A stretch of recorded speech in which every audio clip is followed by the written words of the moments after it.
مرج البحرين يلتقيان بينهما برزخ لا يبغيان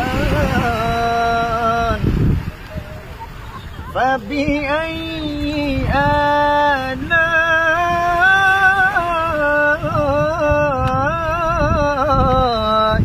ربكما تكذبان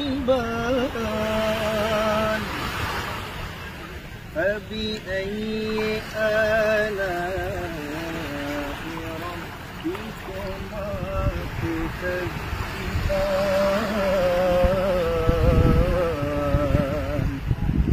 فبأي آلاء ربكما تكذبان কোরআন শরীফের মধ্যে আল্লাহ তাআলা বলছেন, জিজ্ঞেস করছেন বান্দাদেরকে যে তোমরা কোন কোন নিয়ামতকে অস্বীকার করবে, কোন নিয়ামতকে অস্বীকার করবে। এত বড় বড় নিয়ামত আমি দিয়ে রেখেছি যে তোমরা স্বীকার করতে বাধ্য হবা এবং অস্বীকার করার কোনো সুযোগই পাবা না। যেমন এই মুহূর্তে আছি চট্টগ্রাম সি বিচে, সমুদ্র এত বড় একটা নিয়ামত। ধরুন কেউ যদি সমুদ্রের পাশে আসে তাহলে মনে হয় যেন সে সাগর পাইছে, পানি পাইছে, পানির মধ্যে লাফ দিয়া পড়লো, গোসল করলো, ভিজে গেল, ঠিক না?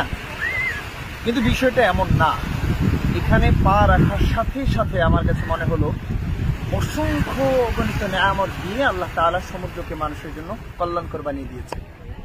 মাছ, ব্যবসা বাণিজ্য, এই যে বড় বড় জাহাজ, সমুদ্রের অন্তর্দেশে রয়েছে বিভিন্ন ধরনের সামুদ্রিক উপকরণ, হ্যাঁ, খাজিনা, খনিজ। সবচেয়ে বড় কথা কি জানেন? যেই দেশের সমুদ্র আছে ওই দেশ সবচেয়ে বড় লাকি, আর বাংলাদেশ ওরকমই একটা দেশ। আলহামদুলিল্লাহ। আরে বাবা, ঘোড়ার গাড়িও আছে সমুদ্র সৈকতে, আলহামদুলিল্লাহ।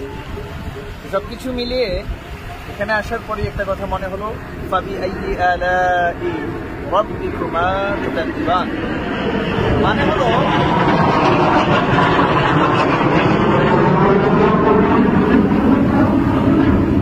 আশেপাশে পাশে চট্টগ্রাম বিমানবন্দর, যত জাহাজ উঠে আর নামে, উঠে আর নামে। তো আল্লাহ তাআলা বলছেন কোন নিয়ামতকে অস্বীকার করবা। এমন প্রত্যেকটা নিয়ামত দিয়ে আমাদের জীবনকে সুন্দর করে রেখেছে, আমাদের শুকরিয়া করা উচিত। আলহামদুলিল্লাহ, আলহামদুলিল্লাহি আলা কুল্লি হাল, শুকরান লিল্লাহি তাআলা আযজা ওয়া জাল্লা। যে যত জায়গায় ভ্রমণ করবেন দেখবেন তৃপ্তি পাবেন এবং শুকরিয়া আদায় করবেন। শুকরিয়া আপনার ওই নিয়ামতকে বৃদ্ধি করবে। সুবহানাল্লাহ। সবাইকে আসার আমন্ত্রণ রইল।